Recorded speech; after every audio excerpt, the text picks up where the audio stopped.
Ontario is a regulator, an educator, a thought leader, and an advocate. We protect the public. We advance our profession. We guide our CPAs. We are CPA Ontario. And by viewers like you. Thank you. Is Canada safe from the kinds of threats other democracies around the world seem to be facing? Tonight, our joint TVO Toronto Star initiative, The Democracy Agenda, examines Canada's risks and points of resilience. First, how Canada managed to make multiculturalism work for democracy, not against it. Then, do populist strains nevertheless lie in wait here, and what can we do to address them? It's Thursday, February 4th, and that's tonight on The Democracy Agenda.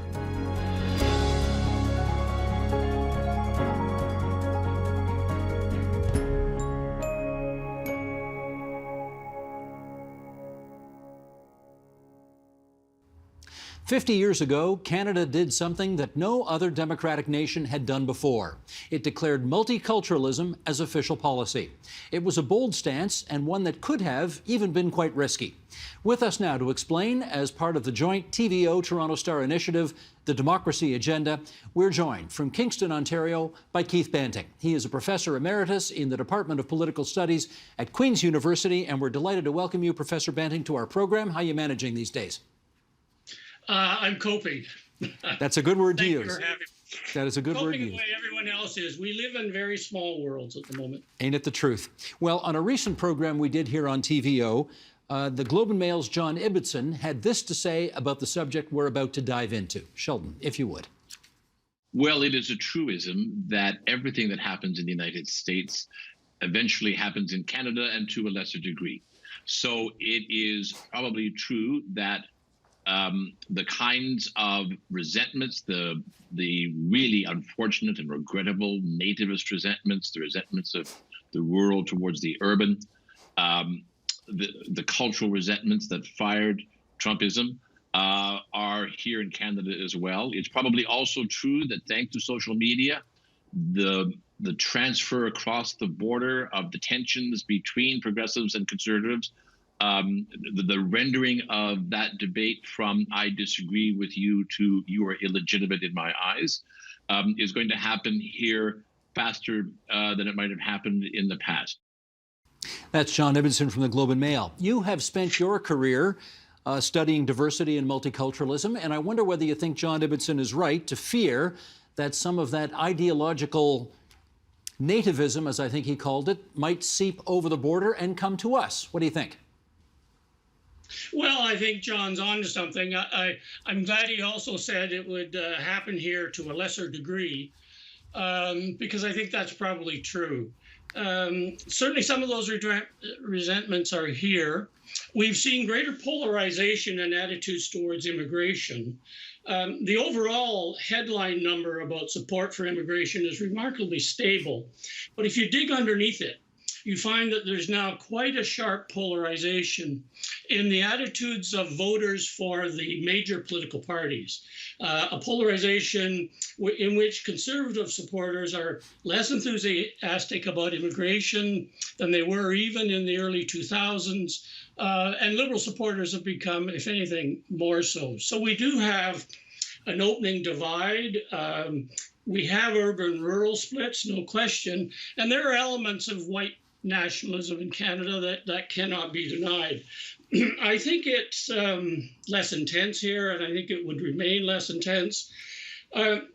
One major distinguishing feature about Canada, which I think is actually more unusual across countries than even our enthusiasm for multiculturalism, is that Canadians believe immigration is a positive economic factor. That is, it's a boost to the economy. You do not find that as strongly in other countries. So that counterbalances to some extent the anxiety about culture and the sort of implications that immigrants may not share our values.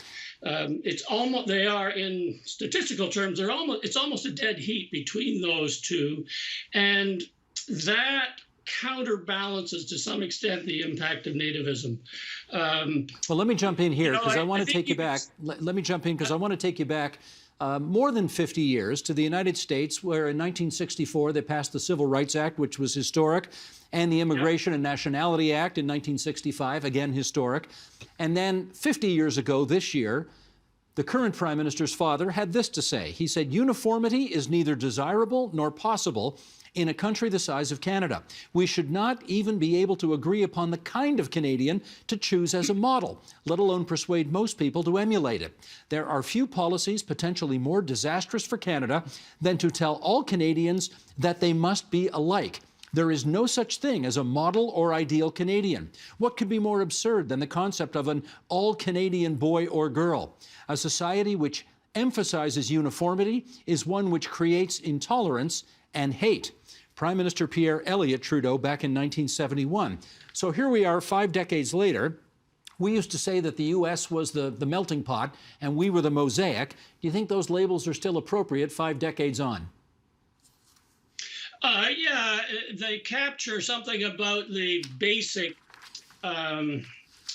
formal conception of the country, which animates most of the kind of stuff we get from governments. And I think they are, it is central to, has become central to the conception of Canada and our sense of national identity. But if you dig down deeper, there are more mixed views in the public as a whole. We did a comparative survey of Canada and the United States a few years ago, and we asked a very standard question, which was, what does it take to be truly Canadian? And there was a disconcertingly large number, not a majority, but a large number that would say things like, yeah, to be truly Canadian, you have to have been born here, or your parents have to have been born here, or perhaps most troublingly, to be a true Canadian, you have to be Christian. So what the Prime Minister said, I think, is part of the central ethos of our identity, but it's not perfectly shared within the population as a whole. So there are tensions in any society, and we have our share of them. Well, let's put some numbers up here to reflect more about what you've just said, and I'll get our director Sheldon Osmond to bring this up. There was a survey done on the percentages of the population of a variety of countries who are opposed to increasing diversity. And if we look overseas, the United Kingdom, only 20% of the population surveyed opposed increased diversity. In Sweden, it's 30%. Germany, 32%. The Netherlands, 36%. Italy, 45%. Greece, a very large number, 62%. How about us and the United States? How did we fare? Who's opposed to increasing diversity? In Canada, just 19%. And in the United States, just 17%. What do you infer from those North American numbers? Let's start there. Well, they're not a surprise. Both of those countries are historic countries of immigration. Both of them have been built by successive waves of immigration, and therefore diversity is a much more accomplished cultural and social fact in the history of the country and its conception of itself. The fact that the United States is quite that low actually was reassuring. So the two North American countries aren't a big surprise. So let's go to Europe then, where maybe it is a bigger surprise to see Sweden, Germany, and the Netherlands, which are thought to be 3 fairly progressive welfare states. They're all nudging up around a third of the population that opposes increased multiculturalism. What do you infer from that? You know, I find those numbers surprisingly reassuring. The numbers in Greece and Italy are not a surprise, but I think the other numbers are a bit curious, because if you look at similar polls about immigration, do you support higher level immigration, or do you even support the existing level of immigration, you will get larger numbers opposed. So if anything, that strikes me as a reasonably hopeful sign. Well, okay, but having said that, you know, Angela Merkel, the Chancellor of Germany, who many people think of as, I mean, the way she opened the doors to migrants coming from such troubled countries in the Middle East was really quite astonishing all those years ago. She said 10 years ago, Multikulti, as she called it, that's what it's called in German, was not working out. And a year later, David Cameron, the then Prime Minister of Great Britain, said that state multiculturalism was a failure. So my follow-up question to you is, what have we learned from the European experience over the last 10 years about the relationship between multiculturalism and liberal democracy? I don't know that we, Canada, have learned very much. What was striking about the Europeans is that they developed an idea about what multiculturalism was, which was quite distorted with Canadian assumptions about what we mean by it. They came to believe that multiculturalism meant to legitimate and promote segmented societies, or what the Germans called parallel societies inside a country. That was never the Canadian meaning, at least as it refers to immigration. In Canada, multiculturalism was always seen as an integrationist philosophy, one that wanted to change the institutions and policies of the country to make it easier for immigrants to join the mainstream, but it was always about the fair terms of integration. But what the Europeans did is, when they were upset and thought multiculturalism was about integration, about separation, they introduced what we would call integration policies. They called them civic integration, but they were all about language training. They were about facilitating the movements of immigrants into the economy and into society generally. And the more they did that, the more they looked like us.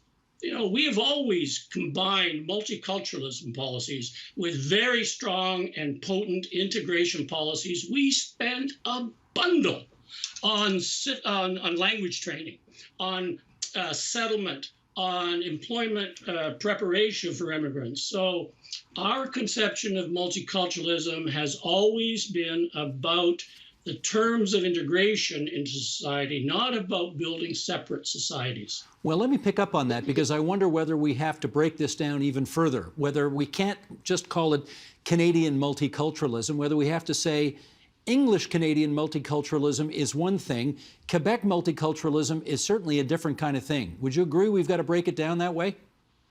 Absolutely. I think in this area, the difference between the rest of Canada and Quebec is quite sharp, certainly at the level of presentation and discourse.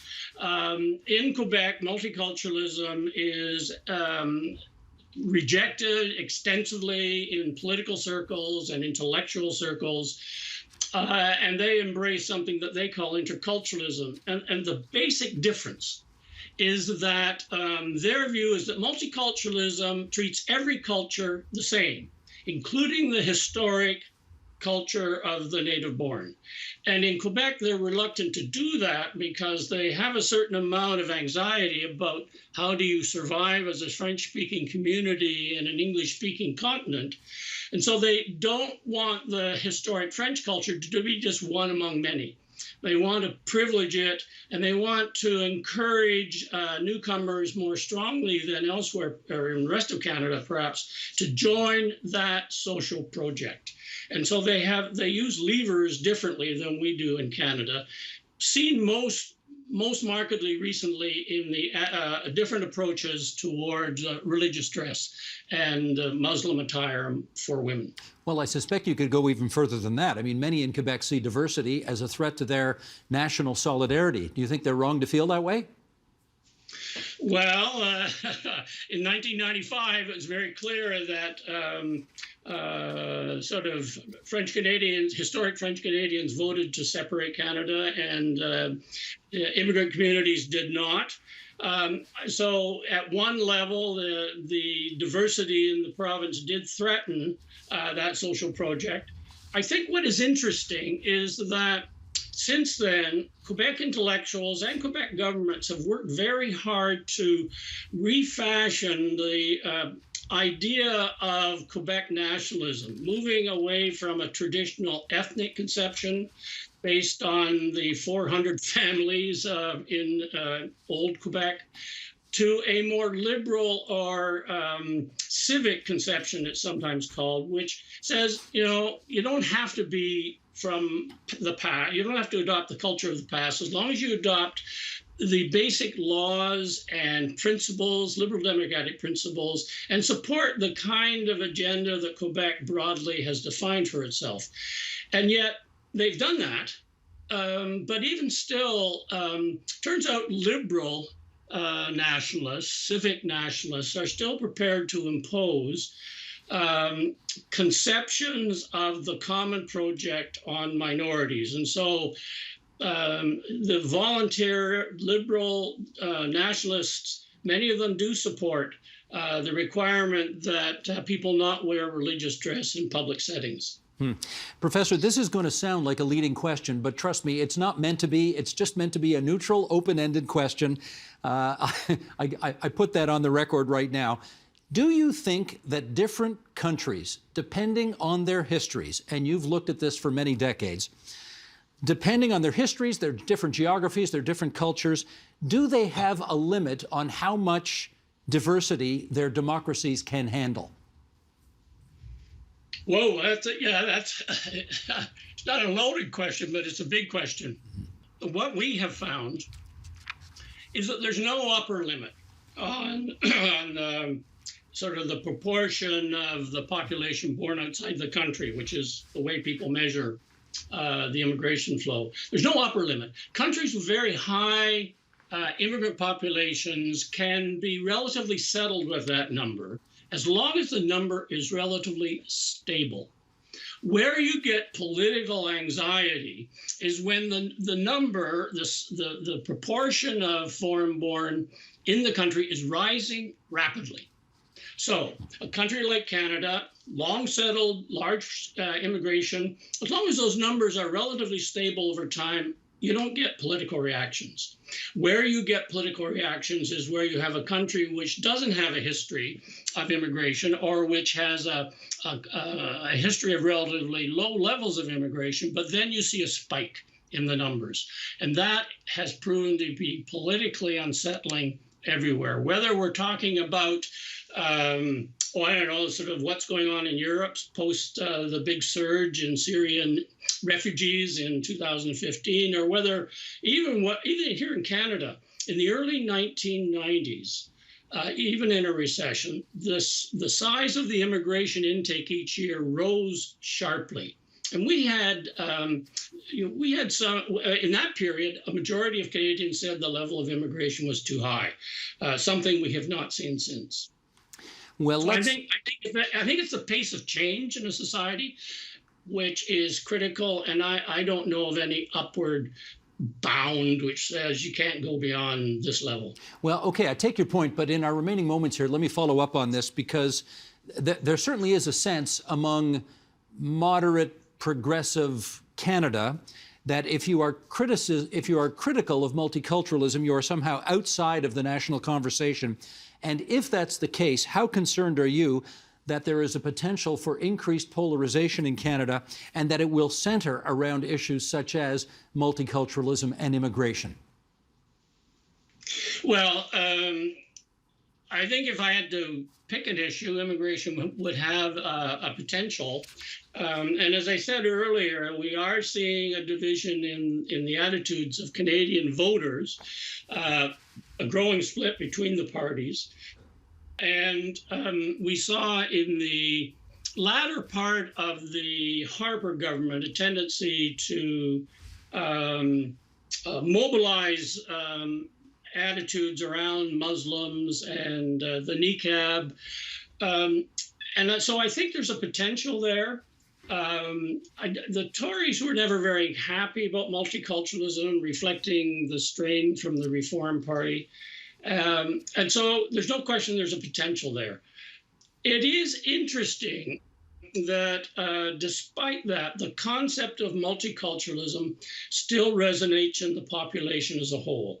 Even though the Conservative government tried to change our sense of Canadian identity towards one more rooted in British history and institutions, in our history in war and other big national projects, at the level of public opinion, support for multiculturalism was absolutely flat right through their government. And even at the end of their government, multiculturalism was the most common answer that Environics Institute got when it asked the question, what is truly distinctive about Canada? So I think that we will have our divisions and our conflicts. It is more likely about immigration. There will be battles and tensions around diversity. I think people will avoid attacking the idea of multiculturalism, which has a kind of symbolic resonance, at least in English-speaking Canada. So the tensions will, in some places, be a bit indirect. I think what's going on in the Conservative Party right at the moment is an interesting test. Right, they're wrestling with these demons, or wrestling with these issues. I should be less pejorative. Wrestling with these issues, which flowed in the, or was a problem for them in the 2015 election. They are wrestling with that social conservatism in their ranks. They decided it hurt them in recent elections, and part of that will be these issues will become bound up in those sorts of struggles. That's to me the indicator. That's the place to watch. That's Professor Keith Banting from Queen's University. We appreciate your being there for us on the line from Kingston, Ontario. You be well, sir. Thank you. Thank you for having me.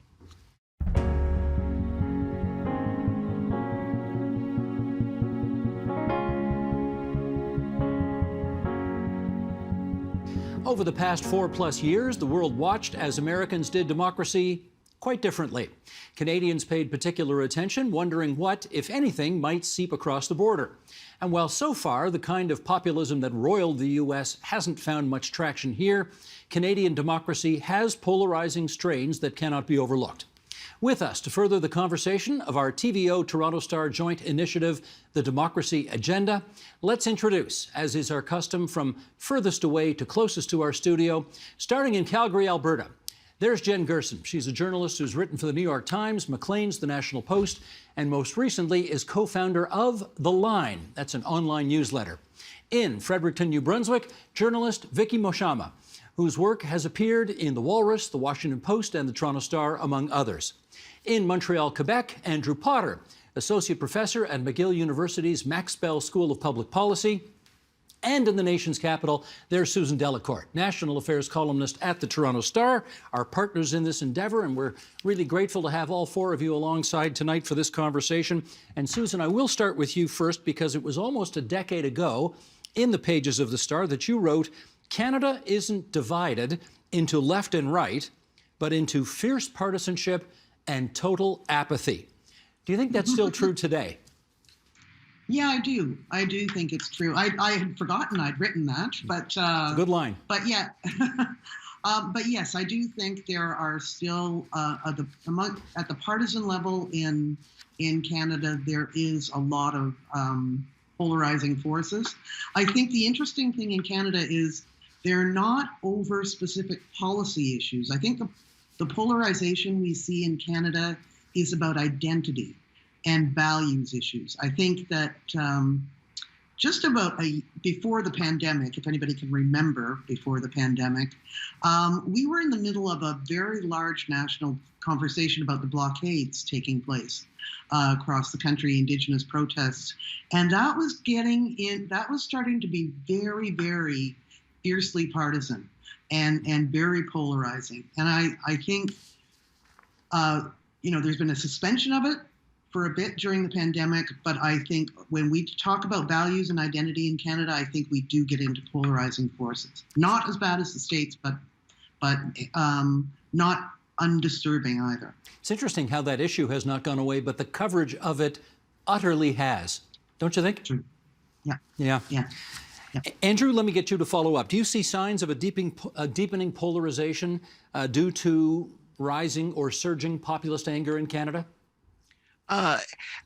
I do, but I think one of the problems that Canadians have in recognizing it is that we're too focused on the American version of it, and I think in a lot of things we spend too much time comparing ourselves to the Americans and patting ourselves on the back about the Americans, because one of the interesting things about Canadian populism and Canadian regionalism, as I think I understand it, is that it manifests itself. The populism and polarization manifests itself as regionalism, not as anti-immigrant, trends or even any sort of pining for an authentic, national identity that never existed for various reasons.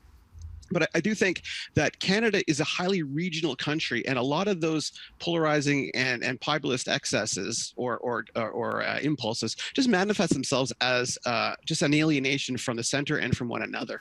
I wrote a column in the Globe and Mail about a year and a half ago that talked about a poll that ECOS did, I think, about 2 years ago, that no one really paid a lot of attention to, but kind of showed that Canadians don't really like one another that much. And to the extent to which they do, it's Albertans and Saskatchewanians having a bit of a bromance, the Maritimes kind of like one another. But apart from that, everyone kind of just doesn't like one another. And I think that's the way these impulses manifest themselves in Canada, as sort of a mutual indifference and alienation, which is, in a lot of ways, as problematic as anything going on in the United States. Well, can I say for the record, I like you. In fact, I like everybody who's on this program tonight. So that's a good start, anyway, for continuing our discussion. And in fact, maybe this is a good time to get out of central Canada and let's go east to the Maritimes. Vicky, you used to live in Toronto. Now you're in New Brunswick. Do you sense or do you regard this kind of political polarization differently now that you're in Atlantic Canada? No, not fundamentally. I've lived in, I think, four provinces in this country. And, universally what I find is that despite people not liking each other, most Canadians are nice. They're invested in the concept of being nice and being kind to one another. They might have political disagreements, but where that starts to deviate and where, what Susan's talking about, it comes to identity and values, and that conversation we were having about Indigenous rights versus, the rights of certain companies or processes that people feel were sort of justifiable, that's where the rubber starts to hit the road and kindness starts to fall apart. And that is where I think the conversations about people being in the center doesn't necessarily hold as much value. I think these are differences. I don't know that there's inherently a lot of value in liking one another when these are differences about what is right and justice for your community versus what is desirable for an economy. I don't think we have to like each other about one of those things. The question is whether it's starting to seep in a much more toxic way that people aren't able to necessarily go to a barbecue with one another, or they can't walk past one another without feeling that their clothing or, a hat someone's wearing signifies, or requires an action or a political conversation that is much more toxic. I still think that, the middle or the center isn't as valuable as it once was. And I think that's because these issues are much more trenchant, and that's because Canadians value a lot of these things deeply. Jen, I don't know if this is a fair observation, but I suspect it is a truism that when people in central Canada think of rising populist fury in the country, they probably think of Alberta first. Do you think that's fair? Yeah, I think it is fair. I wrote a column for Walrus a little while ago trying to explain Alberta to the rest of Canada, which is a perennial trope for any writer from Alberta. But one of the observations I made is that I don't think that Alberta is conservative as much as it is populist. And this, if you kind of see populism as the frame for Alberta politics, things like the rise of the NDP in 2015 make a lot more sense than if you assume that Alberta is just sort of reflexively conservative. Populism is a word that has a lot of different meanings, though. One of the ways that you framed this question earlier, is populism responsible for polarization? I think that puts the cart before the horse. I think that populism is a reflection of polarization, and I don't think that populism is a necessarily right-wing conservative or left-wing phenomenon. Populism just means that it's more of a grassroots phenomenon, a reaction against the perceived corruption of elite or oligarchic class. Like it's not, we are when we think of populism now in 2021, we often think of Donald Trump and the rise of the MAGA hats and that kind of a framework, but that's traditionally not really what populism was all about. And I'm not sure and that's certainly not reflected in the kind of populism that I see on the rise in Alberta. No, that's a great point. There's a little bit of that, certainly. Yeah, that's a great point, because I well remember in, 2 election campaigns ago in the States, people saying the populism of Bernie Sanders might have been more challenging for Donald Trump than whatever Hillary Clinton had on offer. But Jen, follow up with this if you would. You write about Alberta's fossil fuel-based economy, and, you get a lot of very interesting feedback when you write about that kind of stuff. Can you give us some examples of the kind of stuff that your columns tend to provoke? Oh, this is interesting because when I write about Alberta to the rest of Canada, I get to play the part of the arch conservative, defending the homeland. And yet when I write about Alberta to other Albertans, I get put into like the category of the raging leftist, right? Like, so it's just always fascinating to me to see the feedback. But I wrote a couple of columns for Albertans, for CBC Calgary recently, and also for The Line, basically saying like the grievance-driven populism that I think Jason Kenney has been riding for the last couple of years has failed to succeed. It's actually alienated an enormous number of allies across the country. It makes the province look bad to the rest of the country.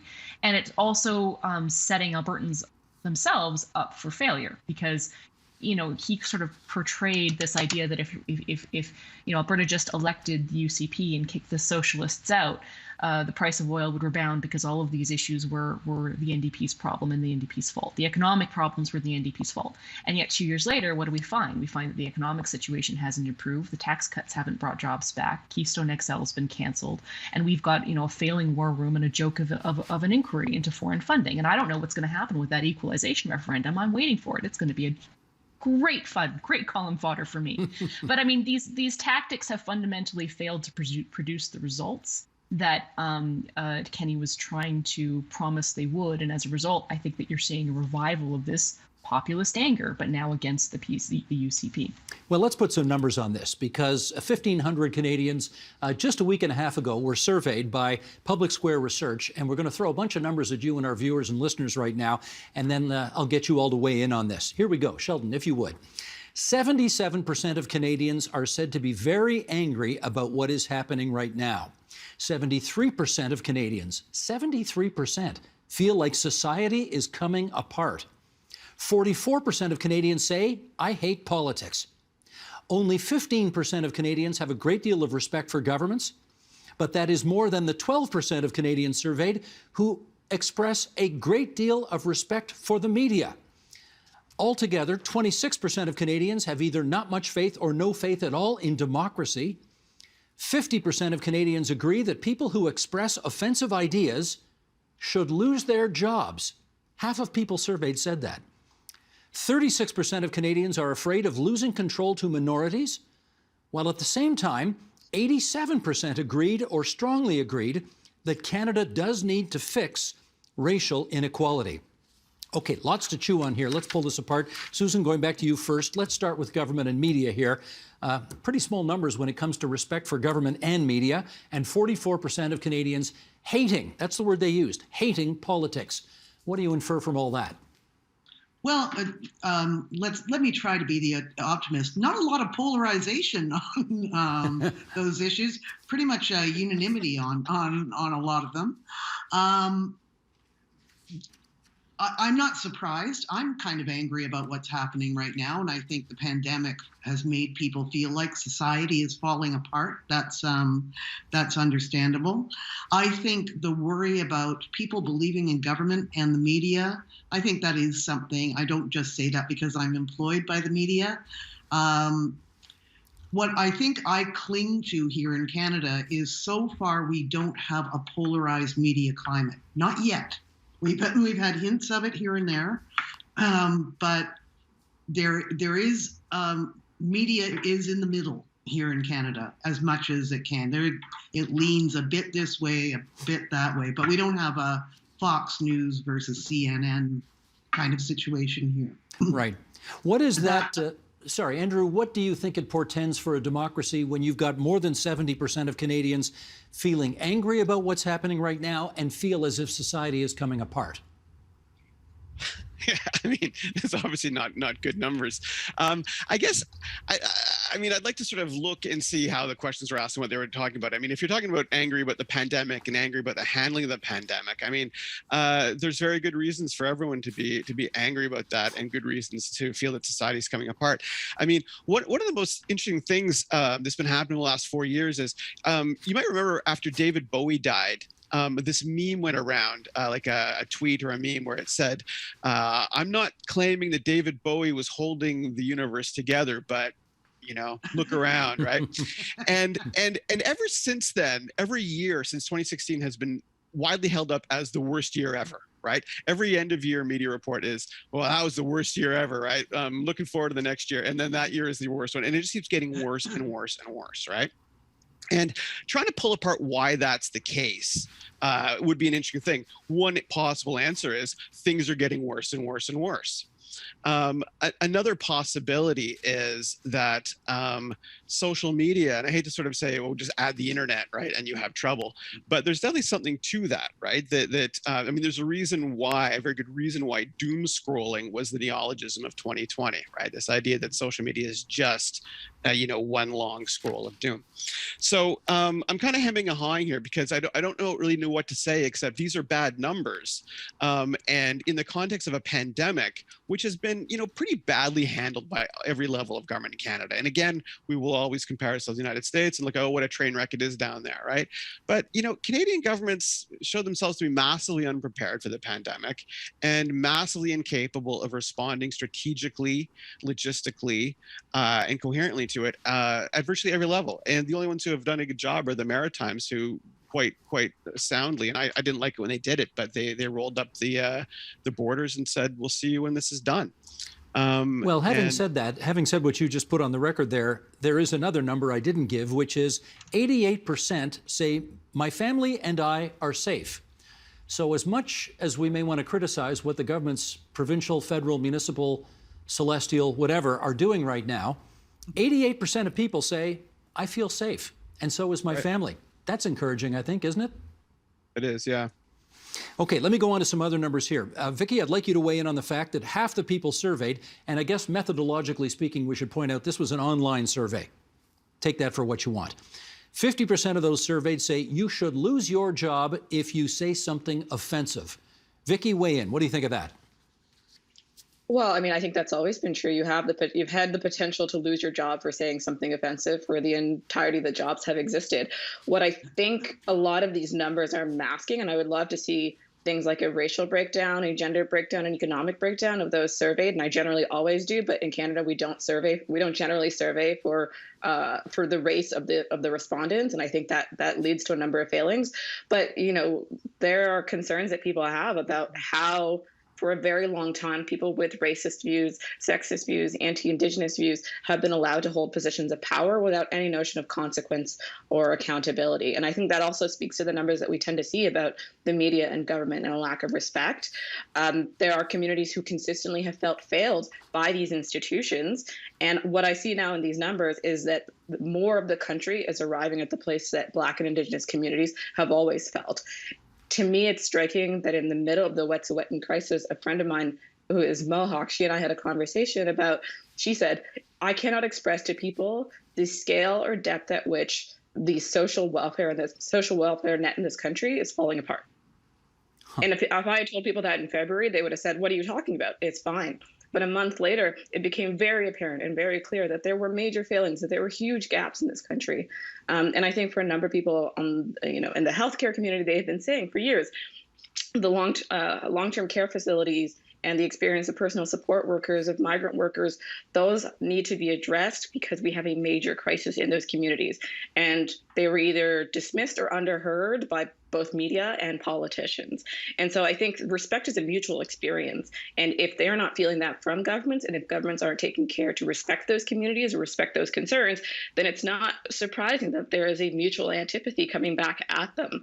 And so I think these numbers are possibly much more representative of what is the factual experience of how people experience and live through their governments. Understood. And I think politicians should be very concerned about these numbers. Mm-hmm. Jen, because you have written in the past that, quote, conspiracy theories are an intellectual disease, I want to ask you about those, because if 73% of people think that their world is coming apart, does that go a long way to explaining why people are quite prepared to latch on to conspiracy theories that the 27% of people who think we're doing fine think are crazy? Yeah, I mean, I would agree with what Andrew Potter said before, is that without really understanding the context of these questions, we can read a lot into them than might actually be there, right? These are pretty vague questions. Are we talking about the pandemic? Are we talking about what are the governments generally speaking? I think there's a lot you can read into questions that are as broad as that. But no, I mean, I think that, yeah, the problem of conspiracy theories, the problem of ideological bubbles, the problem of you being able to self-select your media with the help of the internet into your own kind of informational vortexes is a huge issue. I think that is a problem that is not going away. Again, we don't have it as bad in Canada here as I think Americans are dealing with this problem. But yeah, the one thing that you tend to see and you tend to notice among people who believe in conspiracy theories is that nobody ever seems to believe in just one conspiracy theory. The second you buy into a conspiracy theory, that breaks your framework of trust. And it drives you further and further away from mainstream sources of information and credible sources of information, and further down the rabbit hole. So you find that once that sort of framework is broken, anything else gets in and it starts to eat at the brain.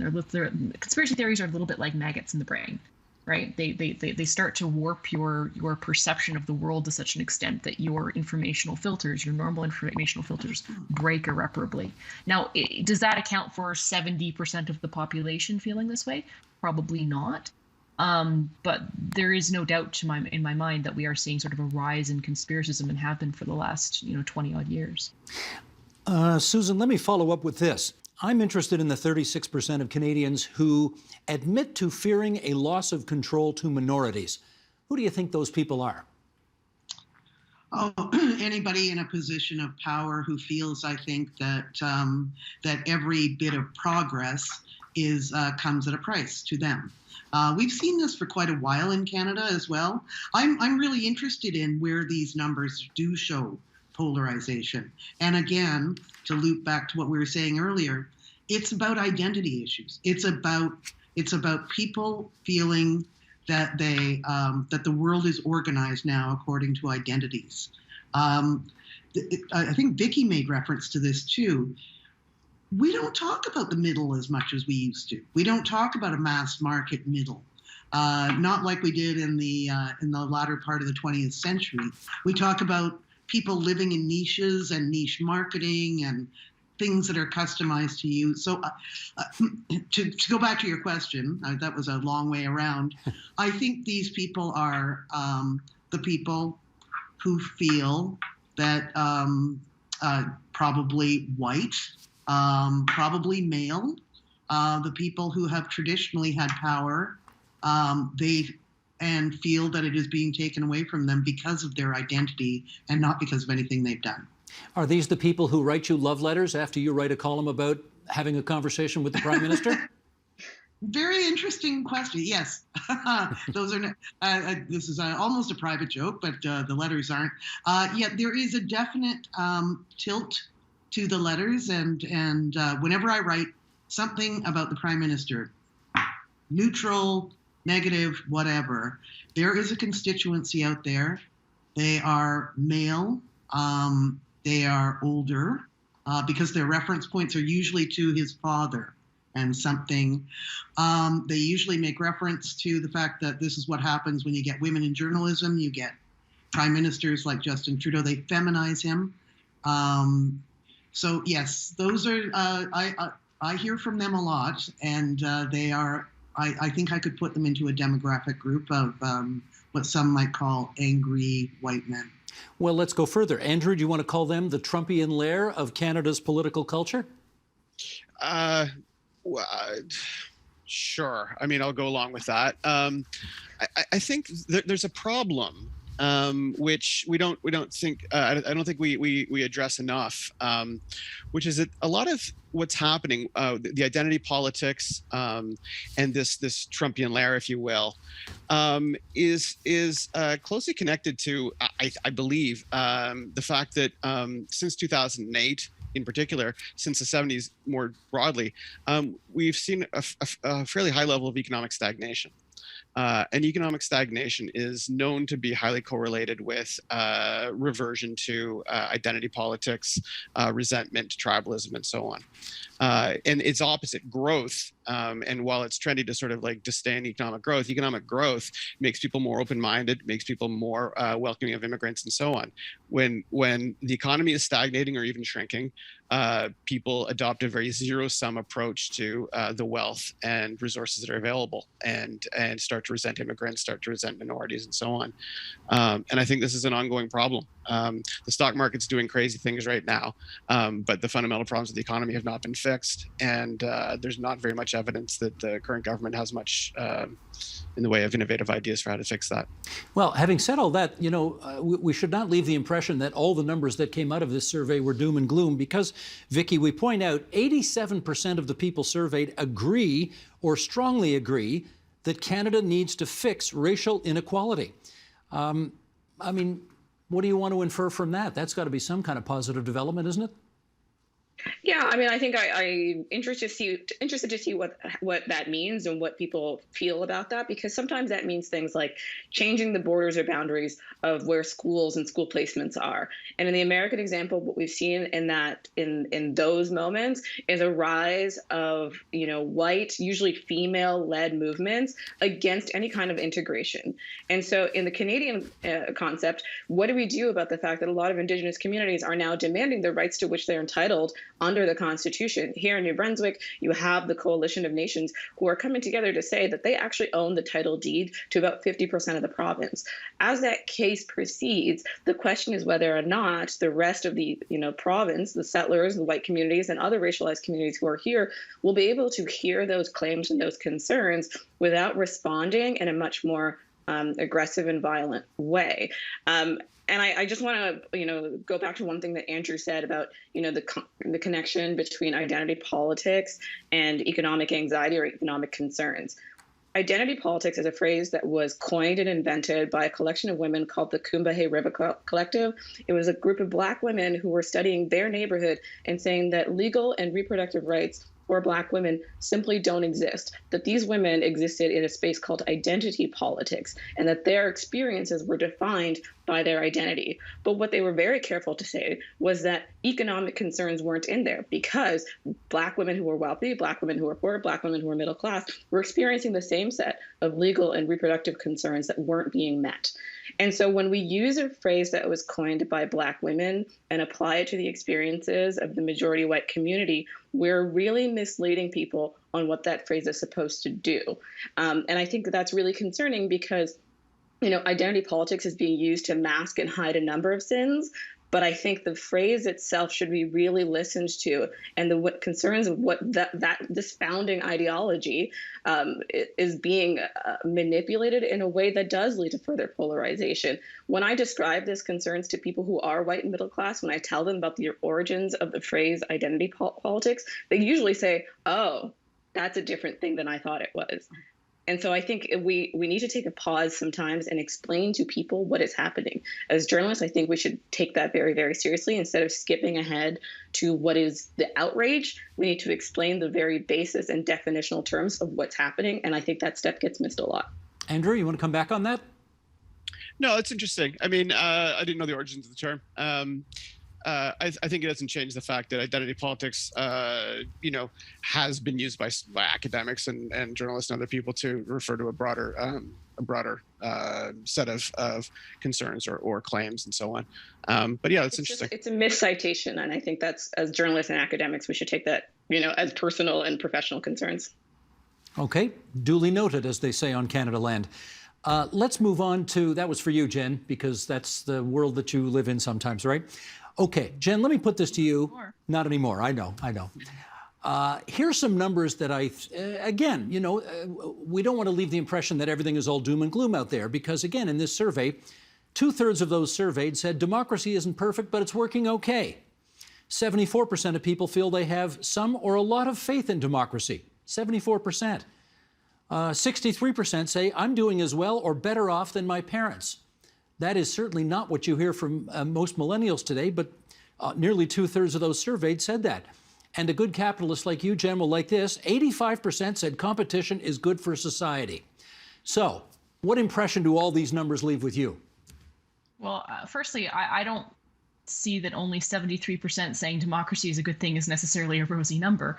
I mean, to have almost a quarter of your population in the liberal democratic society lose faith in democracy is actually quite alarming. I would also be interested to see how those numbers break down demographically, because I know we've traditionally seen that younger people are tending to demonstrate a lower show of support for democracy than older people, and I think that is understandable when you consider that younger people in our societies right now do feel like they've gotten the short end of the stick and that the system's not working for them. And so therefore, if the system's not working for them, is it possible that the political system's not working for them? And if the political system's not working for them, then maybe the democratic political system's not working for them, I think is the kind of the chain of logic there.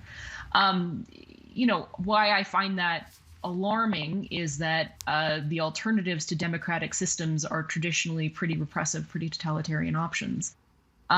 So, I think that if you're talking about framing these issues within the context of reforming a liberal democracy to be better and more equitable and provide better opportunities for people who have traditionally been marginalized within these societies, that's a really positive thing, and that would be a very forward-thinking position. But to frame these concerns as disillusionment with democracy itself invites a much more radical option, and radical options tend to breed more violent options, and I think that is a little bit more alarming. So I don't think that that's necessarily good news. Okay. I want to watch the trend lines on that. Fair enough. Let me put that to Susan. Susan, are you the glass is 3/4 full person, or are you deeply concerned about the quarter of the glass that seems to be filled by people who do not believe that our democracy is working well at all? I would have liked to have seen those numbers if Donald Trump had won. I think Canadians were quite riveted to that spectacle. I, myself, was shocked that a sitting president would deny the results of an election.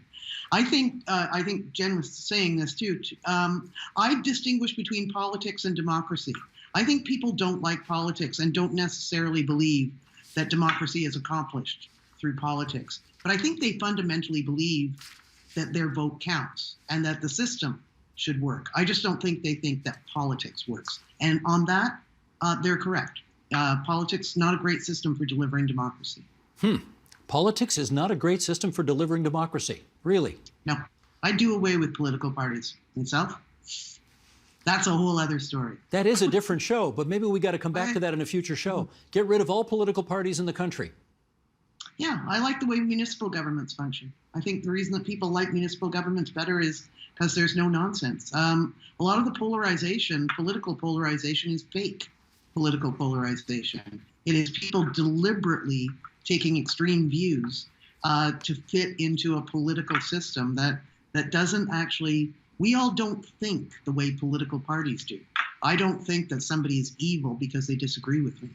But the political system whips that up. Democracy does not. Fascinating. Okay, to be noted for a future show. Let me, with just a few minutes left here, read something that was in the Walrus magazine. This is going back to September of 2019. Polarization is more often a politics of feeling than of fact, and the lack of an ideological basis doesn't make polarization any less real. It just suggests voters are driven less by the issues than they are by loyalty to their parties and acrimony towards others. The polarization that is growing here, then, comes from partisan identification rather than a groundswell of climate change denial or anti-immigrant sentiment or any organic shifts in voter ideology. Very much echoing the point that Susan just made. Andrew, let me put it to you, though. Can you think of something that might help get us out of this rut? Yeah. One thing that might help, I actually really like political parties. I think they're great. I think they're really useful in our system of government. Walter Bagehot, in his book on the English Constitution, described what he called, he praised parliamentary government for giving what he calls, or generating what he calls cool partisanship. And he said that the opposition and government sort of dynamic should lead people in power or people in opposition to be more moderate in their opposition, because once they're in power, they might have to sort of implement the sort of ideas that they're advancing and so on, right? So he said the alternation of power within a parliamentary oppositional system should lead to cool partisanship. We have the opposite, right? Why is that? I think one of the big problems is that we've got in this situation where political leaders, especially the major parties, have turned politics, elections, into a one-shot game. That is, they run. If they lose, they quit politics. Right, which is a problem, because you no longer have to. There's nobody's calling you on what you're saying in opposition, because if you lose, well, you're not in power anyway, and you're actually leaving government. Right. I think that if political leaders would stick around for one or two elections, that would actually help a lot. I remember when John Turner died, it occurred to me, I think he was the last major party leader to stick around for two successive elections, right? And so I think turning it less into like this one shot, win, you stay. If you lose, you go off and do something else. Trend is a serious problem with our democracy. Gotcha. That's our time, everybody. I want to thank all four of you for coming on to TVO tonight and helping us out with this. Jen Gerson, Vicky Mochama, Andrew Potter, Susan Delacourt. Great to be with you all tonight, and stay safe out there, okay? Thanks, Steve. Thanks. Okay. And just a reminder that you can check out my column in the Toronto Star today, and the Democracy Agenda continues 2 weeks from tonight. And that is the agenda for Thursday, February 4th, 2021. Tomorrow, we'll look at the province's plans for elementary and high school students in COVID-19 hot zones. Also, our Ontario hubs explore the health of the Duffins Creek watershed that runs through Durham and York regions. I'm Steve Paikin. Thanks for watching TVO, for joining us online at tvo.org. And Nam Kiwanuka, we'll see you here tomorrow. The Agenda with Steve Paikin is brought to you by the Chartered Professional Accountants of Ontario. CPA Ontario is a regulator, an educator, a thought leader, and an advocate. We protect the public. We advance our profession. We guide our CPAs. We are CPA Ontario. And by viewers like you. Thank you.